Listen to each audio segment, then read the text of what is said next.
उज्जवल जी, बीच पे आपकी बात को रोकना पड़ा था, मैं चाहूंगी कि आप उसको आगे बढ़ाएं।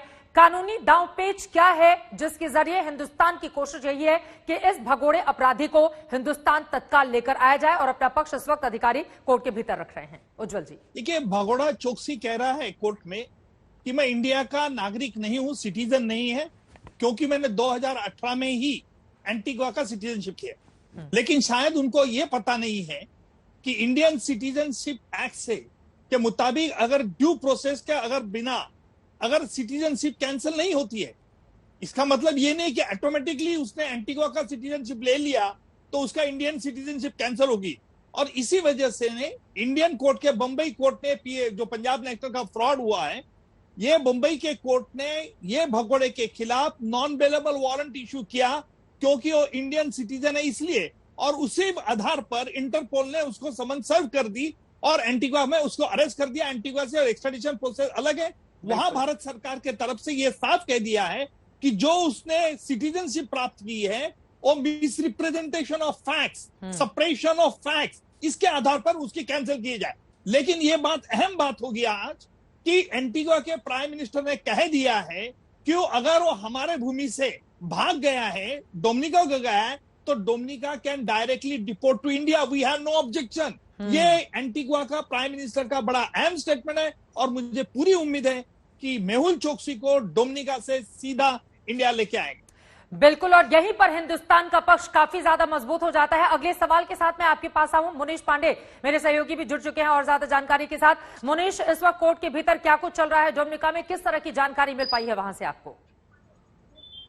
जी देखिए, जो हमें जानकारी मिल रही है उसके मुताबिक जो सुनवाई है वो शुरू होने वाली है, और इस वक्त चौकसी के जो लॉयर है, मेहुल चौकसी के जो वकील हैं, वो पहुंच गए। काफी भारी भरकम टीम है उसमें।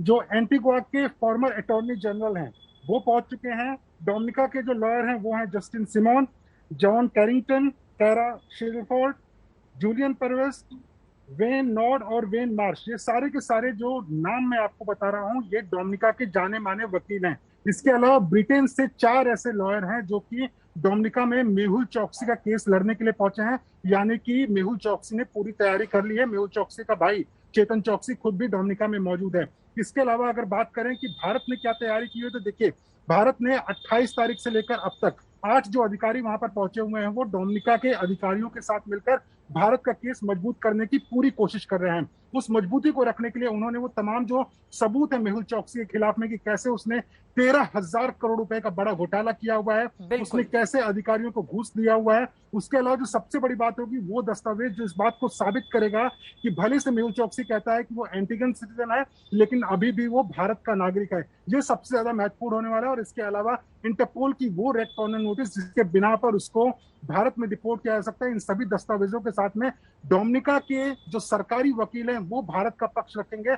और इसमें सबसे बड़ा अगर कोई साथ देगा तो वो है एंटीगा, क्योंकि एंटीगा ने अपनी तरफ से साफ कर दिया है कि मेहुल चौकसी हमें अपने देश में नहीं चाहिए, वो हमारे देश का नाम खराब करता है, उसे हिंदुस्तान सीधा भेज देना चाहिए। तो कहीं ना कहीं कोर्ट के सामने ज्यादा मुश्किल नहीं आने वाली है ये तय करने के लिए कि मेहुल चौकसी को कहां पर भेजना है। ये सबसे अहम बात मुनीश आपने कही है, और इसी बात को आगे बढ़ाते हुए एक बार फिर से उज्जवल साहब मैं आपके पास आते हुए, हिंदुस्तान में 13,000 करोड़ का घोटाला करने के बाद ये शख्स फरार होता है, और उसके बाद लगातार हिंदुस्तान की एजेंसियां इस कोशिश में रहती हैं कि इसको दोबारा लेकर आया जाए भारत, लेकिन उसमें सफलता नहीं मिलती है। लेकिन इस बार एक बड़ा चांस है, और उसमें एंटीगा की जो भूमिका है या जिस तरह का समर्थन है उससे हमारा दावा हिंदुस्तान का और ज्यादा मजबूत हो जाता है। लेकिन हमारे जितने अधिकारी वहां पर मौजूद हैं उनके समक्ष किस तरह की चुनौतियां आ सकती हैं, अगर इसके बारे में आप जानकारी दें।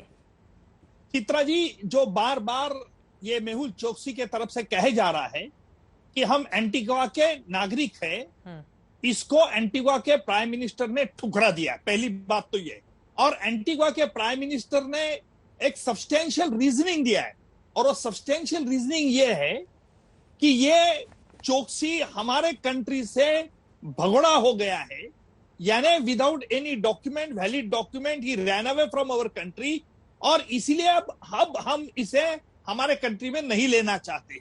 ये जरूर प्रयत्न होगा, ये जरूर एफर्ट्स किए जाएंगे चोकसी के तरफ से कि उसे एंटीगा को वापस भेजा जाएगा, क्यों भेजना चाहिए, क्योंकि एंटीगा का सिटीजन है।